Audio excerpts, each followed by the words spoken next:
Last, we're going to talk about the percussion family. The percussion family is actually quite large. This is only a handful of instruments. You're only going to see a handful of instruments in the next video. The piano is technically part of the percussion family because the way that the instrument works is the strings are struck by hammers. So when you push the key down, a hammer strikes the string. And percussion instruments are instruments that you shake, scrape, or strike. So using that definition, the piano is a percussion instrument. There are people that will argue that it's both. There are people that will say it's string because the string is what is vibrating. But for us in school, for you are in my class, for us right now, it is percussion because the way the string vibrates is by being struck by a hammer. The xylophone, they have xylophones. They're different than the ones that we have. Ours are classroom xylophones. Theirs would be, like you see there, where the top line of keys is basically like the black keys on a piano. So they have every note they need, and it's usually on a stand. Smaller ones could be just like that one, a tabletop one, but then they'd have to have a table for it.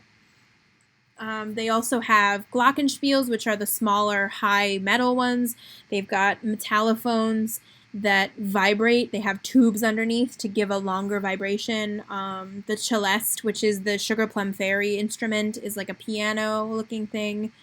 We've got cymbals, we've got tambourines, claves, triangle, the snare drum, maraca is the big bass drum, the timpani, which is the tuned drum, so it has a pitch. There's the tubular bells, which sound like big church bells, but they're just a whole set of tubes on a rack. They're amazing. They're my favorite percussion instrument. A drum kit could be involved in the percussion family. There's tons of things. And then any specialty things, I forget who composed it, but there is an opera where the characters on stage are hitting anvils because they're metal workers. They're those big metal things that fall on the coyote when he's chasing the roadrunner. Those things, but they're big and metal. And when an orchestra performs that song without the opera happening, the percussionists are the group that has to play the anvils. They have to have the metal hammer and the anvil. So anytime a composer wanted a weird extra sound to happen, the percussion is who got it. There's a more recent piece of music that was composed where they have those tubes that you whirl around and they make sounds, and the percussionists have to play those. So the percussionists are really the ones that they learn how to play everything, and they're on their toes all the time. There usually are multiple percussionists in each orchestra. They trade off having different jobs. If somebody was really, really good at a certain thing, then they may always end up being designated to do that.